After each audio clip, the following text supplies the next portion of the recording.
For 3 weeks in 2020, part of my Seattle neighborhood was taken over by a protest occupation. We were here to protest police brutality. But it ended in tragedy. The whole space felt darker and angrier. Join me as I investigate the unsolved killing of 16-year-old Antonio Mays Jr. Listen to We Keep Us Safe on the Embedded podcast from NPR. This is Planet Money from NPR. James Surowiecki is an economics writer for The Atlantic and a lover of one particular imported good. I drink coffee. I like Sumatran coffee. He buys his coffee from Indonesia. So last week, when President Trump announced surprisingly high, surprisingly broad tariffs on almost every country in the world, including Indonesia, James thought of his coffee. One of the bizarre things about these tariffs is they're imposed on goods that the United States can't make. To be fair, Hawaii does make coffee, but it's not even close to enough. So a new tariff on Indonesia means James's coffee is going to cost more. And James was looking at this new tariff. It was 32%, and wondering, how did they come up with that number? So he sets out to see if he can figure it out. We're putting a 32% tariff on imports from Indonesia because they say Indonesia's tariff rate is 64%. They said, the Trump administration had said, these new tariffs were reciprocal. They were supposed to be the combination of the tariffs a country charges us, plus whatever other trade barriers they have on, like regulations or fees. And the Trump administration said, Indonesia was effectively charging us 64%. But those numbers, they just did not seem right. And not just for Indonesia. So, I don't know, Vietnam at 90% or South Korea at 50%. And if you knew anything about the global trade regime, you knew those numbers just seemed totally out of whack. Totally out of whack. Because Indonesia does not actually charge the U.S. a 64% tariff. It does have a tariff on U.S. imports of less than 10%, and it does have other trade barriers, like people selling goods to Indonesia have to pay inspection fees, they have to get their food and beverage imports certified halal. But the cost of those barriers, no reasonable calculation can get you to an additional 50%. So it was like, okay, that doesn't make any sense. What's happening here? So James is like, let me see something. Is there something else here? Is maybe there a different kind of math going on? So then I just started messing around with numbers. Like, well, is it I don't know, does it have something to do with its relationship to GDP? And or is it like imports divided by total trade? Or I don't know, whatever. And nothing. Are you in Excel? No, I was literally just doing it like with the calculator on my computer. I mean, these are like simple numbers. And James starts plugging in numbers to do with our imports and exports. He looks at how much does the U.S. import from this country versus how much do we export to it? Our trade deficit. Okay, wait, trade deficit. All right, then divided by total trade. Imports and exports. No, that's not it. Our trade deficit is the difference between how much we import and how much we export. And that includes both goods and services. Yes, so stuff we make and buy and sell, but also invisible stuff, services like banking and management consulting and Netflix. And James randomly tries excluding services from his calculations. Which honestly is kind of a weird, the logic of it is a little weird. And then it was like, oh, yeah, 64%. 64%. He arrived at the magic number that the Trump administration had assigned to Indonesia. I only checked like three. I did Indonesia, I did South Korea, and I did Vietnam. Because like Vietnam, it was 90%. So it was like, whoa. And then you actually looked at Vietnam and you realized, oh yeah, actually we really do have a huge trade deficit with them. James had discovered the basic calculation behind these tariffs. They were trade deficit divided by imports, but only imports of goods, apparently. And later that night, the Trump administration released their formula that basically confirmed that they had calculated these tariffs with the goal of closing our trade deficits with every single country. James's suspicion seemed to be right. These weren't just matching any trade barriers other countries had on us. They weren't just reciprocal. They were about trade deficits. For decades, Trump has railed against trade deficits, says that other countries are taking advantage of us by selling us a lot of their stuff, but not buying as much of our stuff in return. I think that he, in his ideal world, wants to get rid of every trade deficit we have with every single country in the world. Fam, is that bad? Are we cooked? In the wake of the tariff announcements and the subsequent panic surrounding us, we got a lot of questions from you, our listeners. Hello and welcome to Planet Money. Hello and welcome to Planet Money. Hello and welcome to Planet Money. I'm Jeff Guo. I'm Mary Childs, and we are here to answer your biggest questions. Today on the show, trade deficits. Why are they important? What do they mean for us? This was the thing that everyone wanted to know about. So, what are they? Do trade deficits matter? And why would a person, the president, want to close them? And are other countries really ripping us off? Let's find out. Yeah. This message comes from Capital One. Capital One offers checking accounts with no fees or minimums. What's in your wallet? Terms apply. See CapitalOne.com/bankguy for details. Capital One N.A., member FDIC. Support for this podcast and the following message come from Vanguard. Every day, shareholders meet to discuss important matters about the companies you invest in. Now you can make your voice heard too. Vanguard Investor Choice makes it easy to set your proxy voting preference for your eligible Vanguard index funds. Visit Vanguard.com/investor choice to learn more. Vanguard investors own shares of their index funds, and those funds own shares of the companies they invest in. Vanguard Marketing Corporation, distributor. As we are recording this episode on Wednesday, we are less than 1 day into a new world of big tariffs. They went into effect after midnight, 1 week after President Trump held up a poster board with all these shockingly high tariff numbers. And things escalated incredibly quickly from there. Europe and China announced their own new retaliatory tariffs on us. Then we added another new tariff on China. Importing stuff from China is now going to be twice as expensive. And then, literally after we wrote that last paragraph that Jeff just read, Trump announced a whole new pause on some of the biggest tariffs for 90 days. Except for China, who will have an even higher tariff than the one we just mentioned. Okay, so we have to draw a line. As we write this, it is 1:36 p.m. Eastern on Wednesday, April 9th. That is where the tariffs stand. It may well change by the time you're hearing this. So the bottom line is, after the first announcement of tariffs, the stock market absolutely tanked. It's feeling better now. Everyone from bankers and CEOs of retail companies and prime ministers to my personal group chats, people everywhere were freaking out about these tariffs. And as all of this was kicking off, listener Don Randall in Seattle wrote into us. I thought, well, here's a question I have. I bet other people have it, but I had no idea that you guys would write right back. So that was a huge surprise. I've been waiting for you, Don.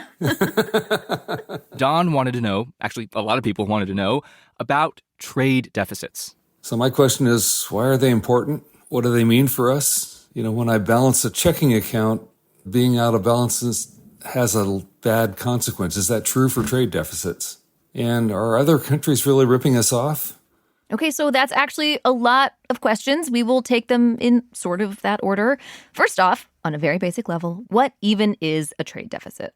Yeah, and the easiest way to think these things through is with a hyper-simplified imaginary example. So let us imagine that there are only two countries in the world, the United States of America and the Republic of Foreignlandia. Foreignlandia, you should know, is really good at making mittens. They have vast natural mitten resources, and we don't have any of that in the U.S. So we start trading. Say we order $1 million worth of mittens from Foreignlandia. They ship us the mittens, and we hand over suitcases full of dollars, U.S. dollars. And in this bilateral world, Foreignlandia is going to want some of our stuff too. Let's say, they love American-made Nerd Clusters, the very popular candy made right here in Chicago. Now, if the Foreignlandians spend as much money buying stuff from us as we did buying from them, then we have balanced trade. But if they only want $500,000 worth of Nerd Clusters, we've got ourselves a trade deficit. And that is what a trade deficit looks like. We end up with a lot of stuff, a lot of mittens from Foreignlandia. They end up with some of our stuff as well, but also they end up holding a lot of leftover suitcases full of U.S. dollars. In the non-imaginary world, in the real world, we have trade relationships with just about every country and territory on Earth. And in general, we tend to run trade deficits with those countries. We are a nation of consumers, and the global economy has been shaped around that. And Don wanted to know, okay, great. What does this mean for us, for our country? For this, we called up one of the world's experts on trade and trade deficits. Can you please say your name and your job title for me? Kenneth Rogoff. I'm a professor of economics at Harvard University. Now, when we're talking about our trade deficit, there are kind of two types of trade balances to think about. There's our big overall global trade deficit, and then there are a lot of smaller trade relationships with each individual country that comprise the overall big one. Those are our bilateral trade relationships. So Ken says, let's first talk about those bilateral relationships for a second. Okay, so Ken, if I'm like a big fan of Japanese snacks, which is true, and I want to go buy a matcha Kit Kat bar, which is now much easier than it used to be. So I go buy it, and my dollar goes into space and to Japan, right? No, that's right. And that mere action is you're contributing to the trade deficit when you do that.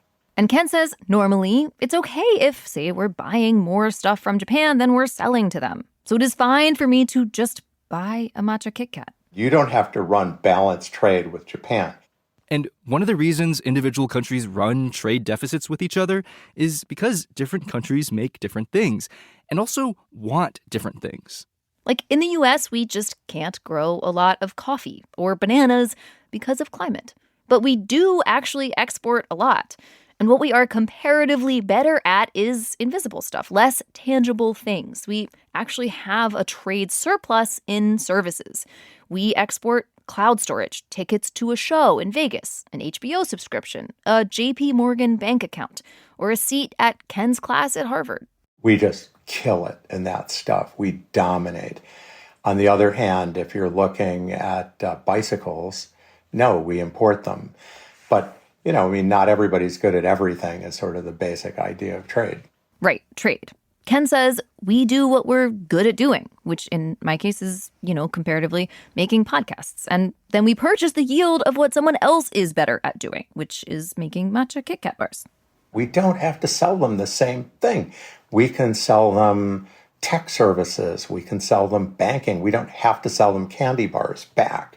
What two countries buy from or sell to each other, it's probably never going to match up perfectly. We can buy crates full of matcha Kit Kat bars from Japan, while Japan buys boatloads of vanilla from Madagascar, and Madagascar buys vegetable oil from us. So each individual trade relationship can look whack, in scale or in kind.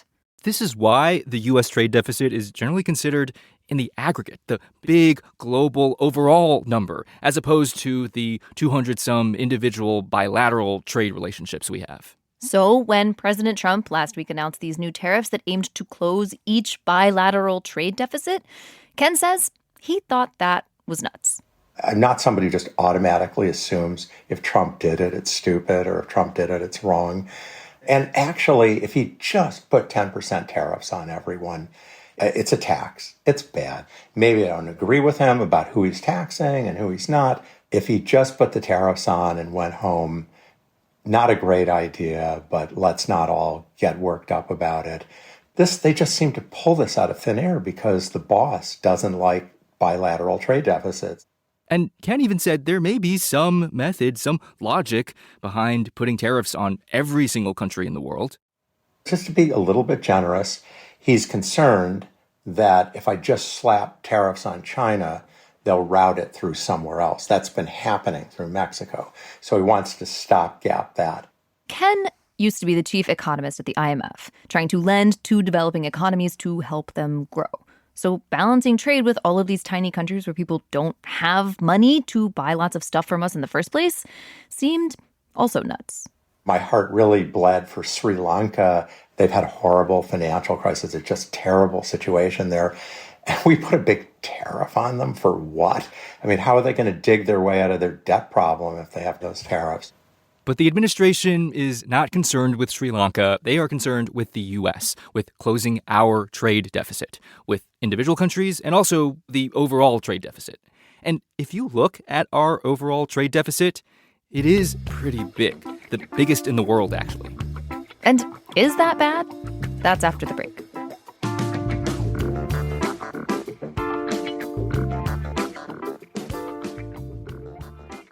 This message comes from Capital One. Capital One offers checking accounts with no fees or minimums. What's in your wallet? Terms apply. See CapitalOne.com/bankguy for details. Capital One N.A., member FDIC.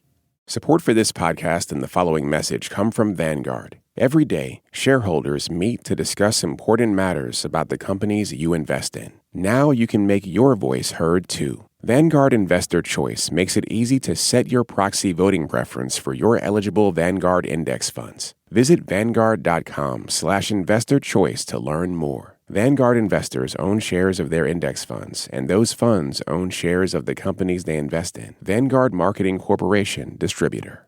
This message comes from Capella University. You know that feeling when there's a spark building inside you, that you were meant for more? That's your own drive, pushing you towards what's next. Capella University gets that. With their FlexPath learning format, you can set the pace and earn your degree without putting life on pause. You've built experience and know what you're capable of. Now, this is your time to turn that momentum into more. The only real question is, what can't you do? Learn more at capella.edu.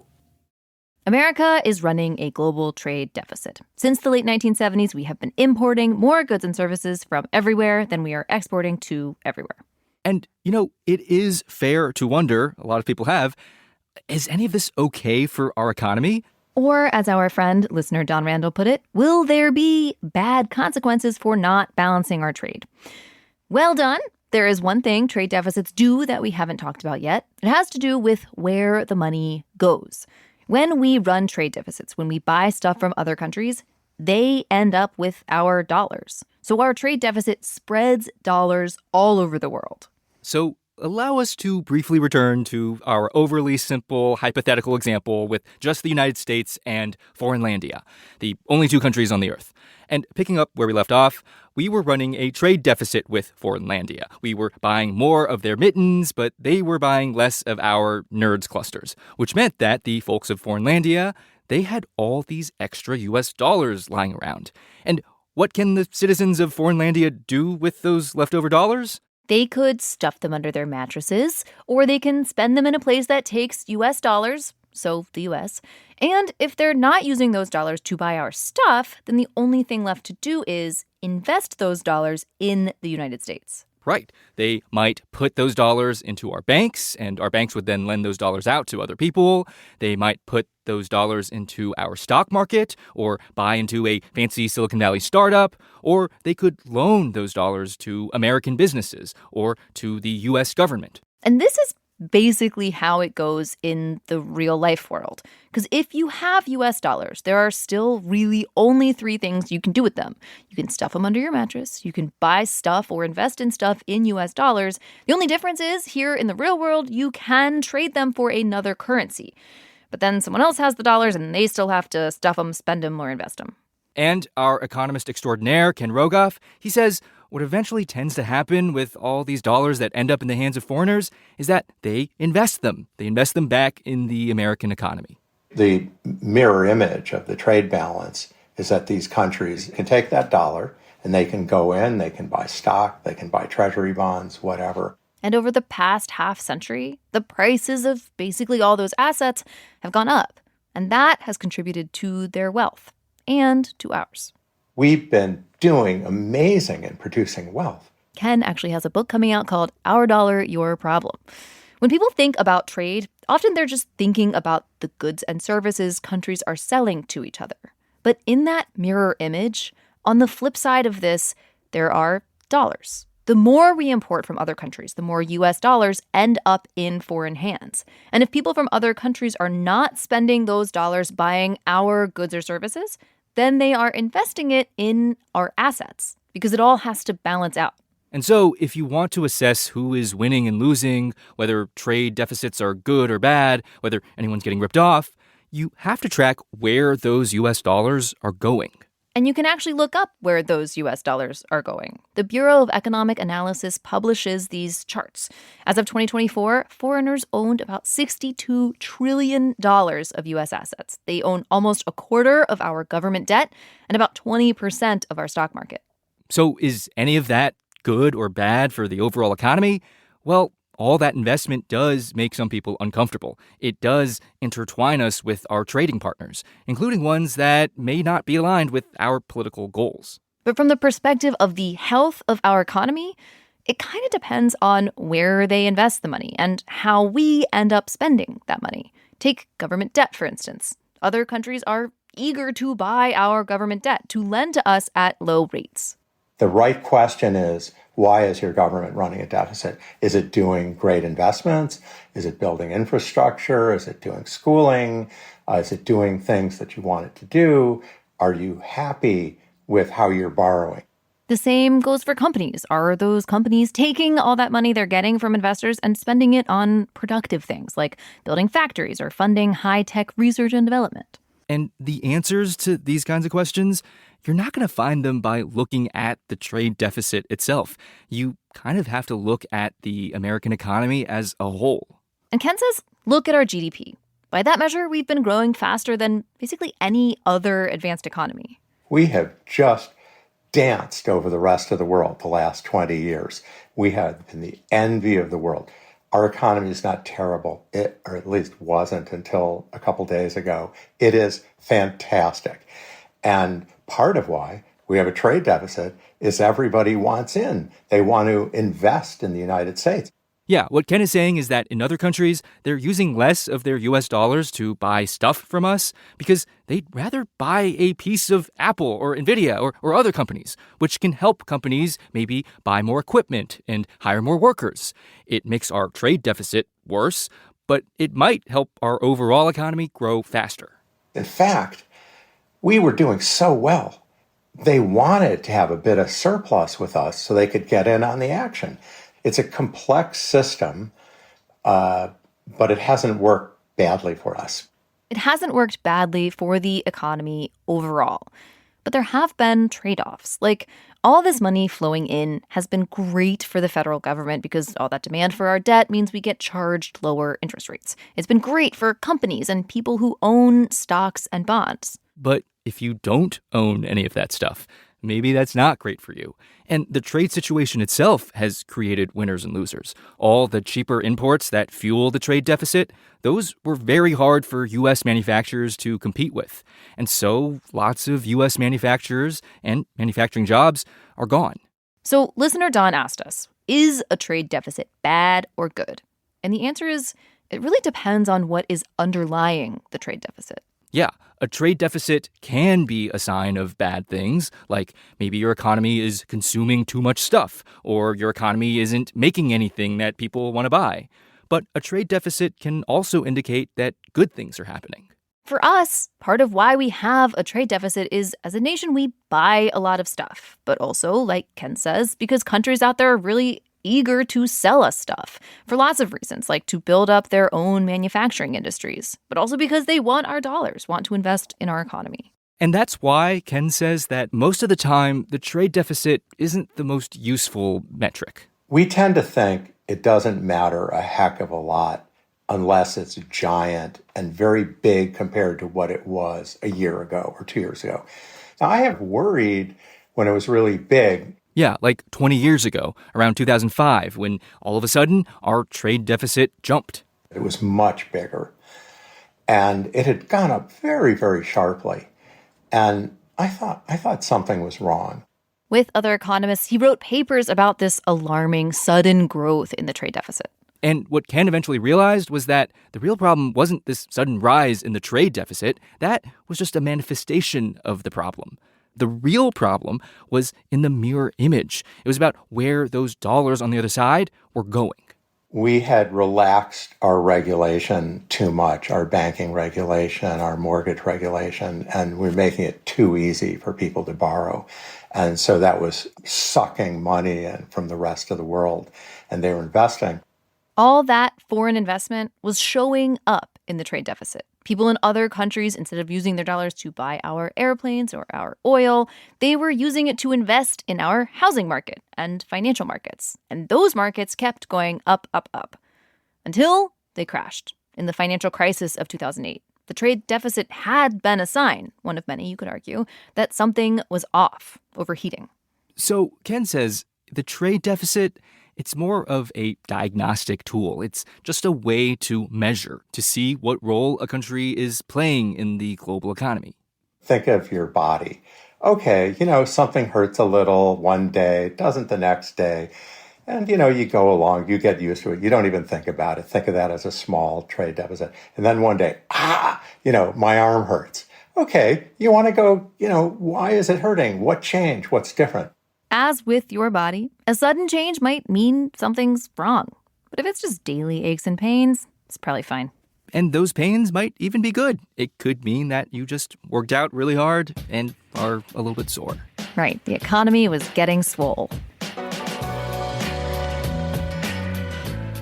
This episode of Planet Money was produced by Emma Peaslee and edited by Marianne, McCune and Kenny Malone. It was fact-checked by Sarah McClure and engineered by Kwesi Lee. Alex Goldmark is our executive producer. I'm Mary Childs. I'm Jeff Guo. This is NPR. Thanks for listening.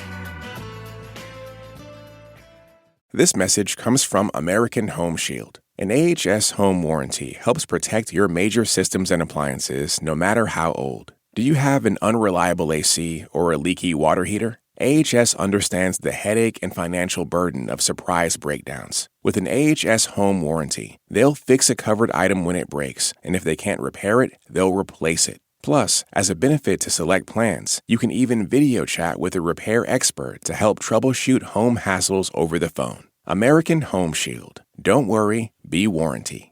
Get 20% off all plans at ahs.com/NPR and see promo details. See ahs.com/contracts for coverage details, including service fees, limitations, and exclusions.